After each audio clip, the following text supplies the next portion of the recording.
Our next speaker is Hedges, a cultural critic and author who was a foreign correspondent for nearly 2 decades for the New York Times, the Dallas Morning News, the Christian Science Monitor,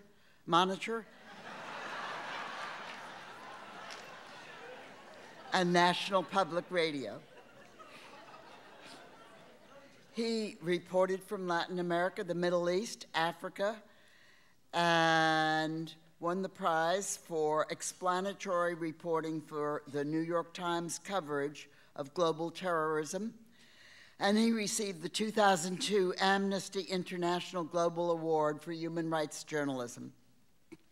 Hedges is the author of the bestsellers American Fascists, The Christian Right and the War on America, Empire of the Liberal Class, Empire of Illusion, The End of Literacy and the Triumph of Spectacle and Death of the Liberal Class. And he was a National Book Critics Circle finalist for his book, War is Force That Gives Us Meaning. He is a senior fellow at the Nation Institute and writes an online column for the website Truthdig. He's taught at Columbia University, New York University, Princeton University, and the University of Toronto. And he currently teaches inmates at a correctional facility in New Jersey. I give you Christopher Hedges.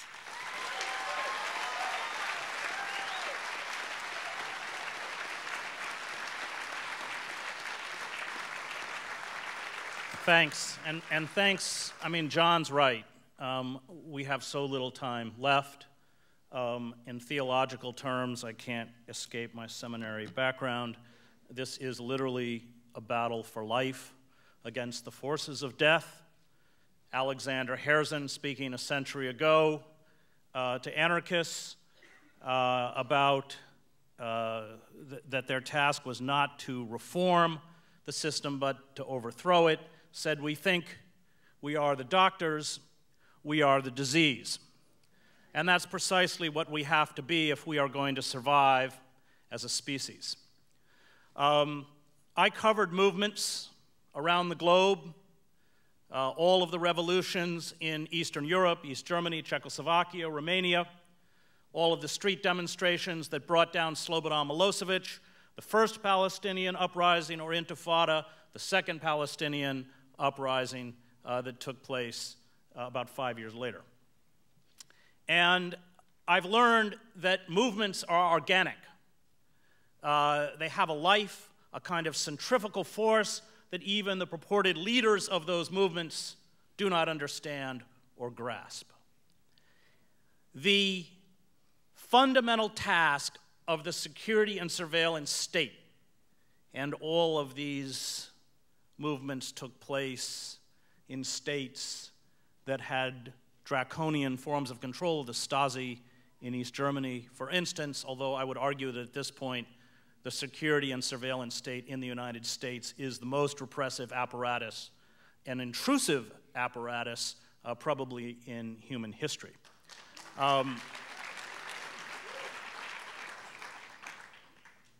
Their fundamental goal is to sever a movement which articulates the truth, as Occupy did, from the mainstream.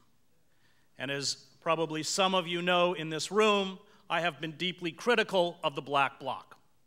Now, let me preface that, first of all, by saying that that's not an attack on anarchism. I don't particularly like labels, but if you had one that you had to affix to me, it would certainly be as an anarchist. I believe in a permanent alienation from power, a perpetual conflict with centers of power, no matter who holds that power. I come out of the Julian Benda vision of the world, his 1922 book, Treason of the Intellectuals, that said that you can either serve privilege and power or justice and truth. But the closer that you go towards making concessions to those who serve privilege and power, the more you diminish the capacity for justice and truth. And my book, The Death of the Liberal Class, chronicles the destruction of populist and radical movements that were the force in this society that opened up democracy, that provided all the true correctives to American democracy. It never came from the white power elite. It came from the bottom. The Liberty Party that fought slavery, the suffragists, the labor movement, the civil rights movement. None of these movements achieve formal positions of power. And yet, in April 1968, one could argue that Martin Luther King was the most powerful figure in this country until his assassination, because when he went to Memphis, 50,000 people went with him. And what has happened to Occupy is that the external forces of repression have been matched by sophisticated and deep internal forces of repression. And the goal is to sever the movement from the mainstream, to make the mainstream frightened of the movement. What terrified the power elite were the mothers and fathers from the suburbs outside of New York showing up in Zuccotti Park with their strollers. Because they knew that if this movement spread, if it could begin to pull the kinds of numbers that I saw in Leipzig and Alexanderplatz and Wenceslas Square, the pillars which are fragile, that hold up the systems of power, including the foot soldiers of the elite, the police, could be internally divided, and internal division creates paralysis.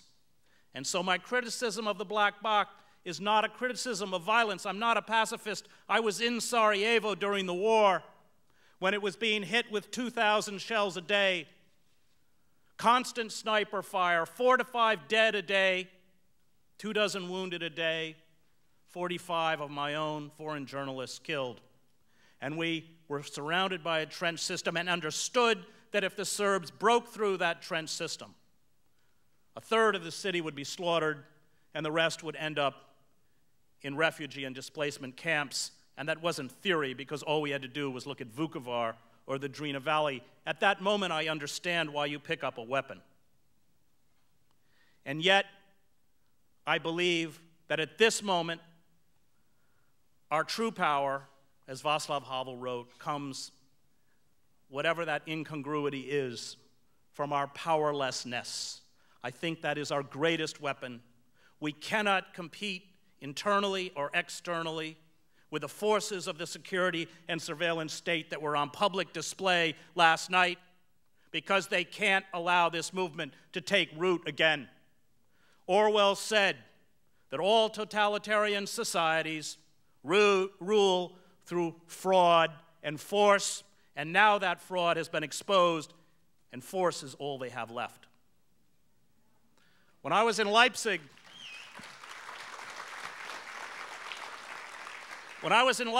there would be candlelit vigils every week, run mostly out of the Lutheran Church, 70 people, 100 people, and then suddenly 70,000 people. Even the organizers of that movement didn't know why at that moment. People broke through the barriers of fear implanted by the Stasi state to join them. And Erich Honecker, the dictator, called on an elite paratroop division to go down to Leipzig and fire on the crowd. And when their paratroopers got there, they refused. Honecker was gone within a week. It is the pillars. The corruption and rot within the corporate state is so extensive, and believe me, those within that elite understand how corrupt power is, how gamed power is, far better than anyone in this room. And so do those cops, who for $37 an hour have to work as rent-a-cops or rent-a-security guards at places like Goldman Sachs, and watching these guys in their $8,000 suits walk by them as if they're invisible. The power we have comes through transparency. It comes through true democracy. It comes through consensus. And it comes through nonviolence. At this moment, that is the most potent weapon we have. And the security state will seek to paint us another way. Every act of violence is used by the propaganda machine to frighten the mainstream from joining the movement and justify brutal tactics of police repression. Never underestimate the power of the good to draw the good. When I was in Prague, covering the Velvet Revolution every evening in the Magic Lantern Theater with Václav Havel and Klaus and all of those who would finally inherit the government of Czechoslovakia when the communists fell. There were posters throughout the streets of Prague of a student named Jan Panic, who in 1968, to protest the Soviet invasion of his country, lit himself on fire in Wenceslas Square and 4 days later died of his burns.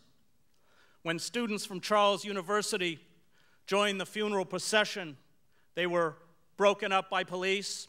The event was never mentioned on the state-controlled media. When his grave became a shrine, they dug up his remains, cremated his body, gave the cremated urns to his mother, and told her that she was not allowed to bury them.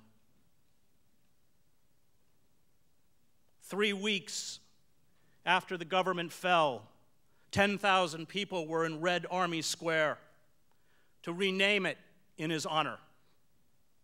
I was in Wenceslas Square with 500,000 people when Marta Kubashaya, who was Czechoslovakia's most popular singer, and in 1968 sang an anthem of defiance that saw her, once the communist regime was cemented back into place and Dubček was overthrown, turned into a non-person. Her recording stock was destroyed.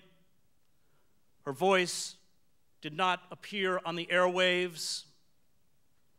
She survived by working in a factory that made toys on an assembly line. And when she walked out on that balcony on that winter's night and began to sing, every person around me knew every word. The power of truth, the power of love, not the sentimental love, but the love that Martin Luther King talked about. This is the power that Occupy has harnessed, and it is a power that terrifies the state. With that power, if we hold fast to it, I believe we have the capacity to bring these people down. Thank you.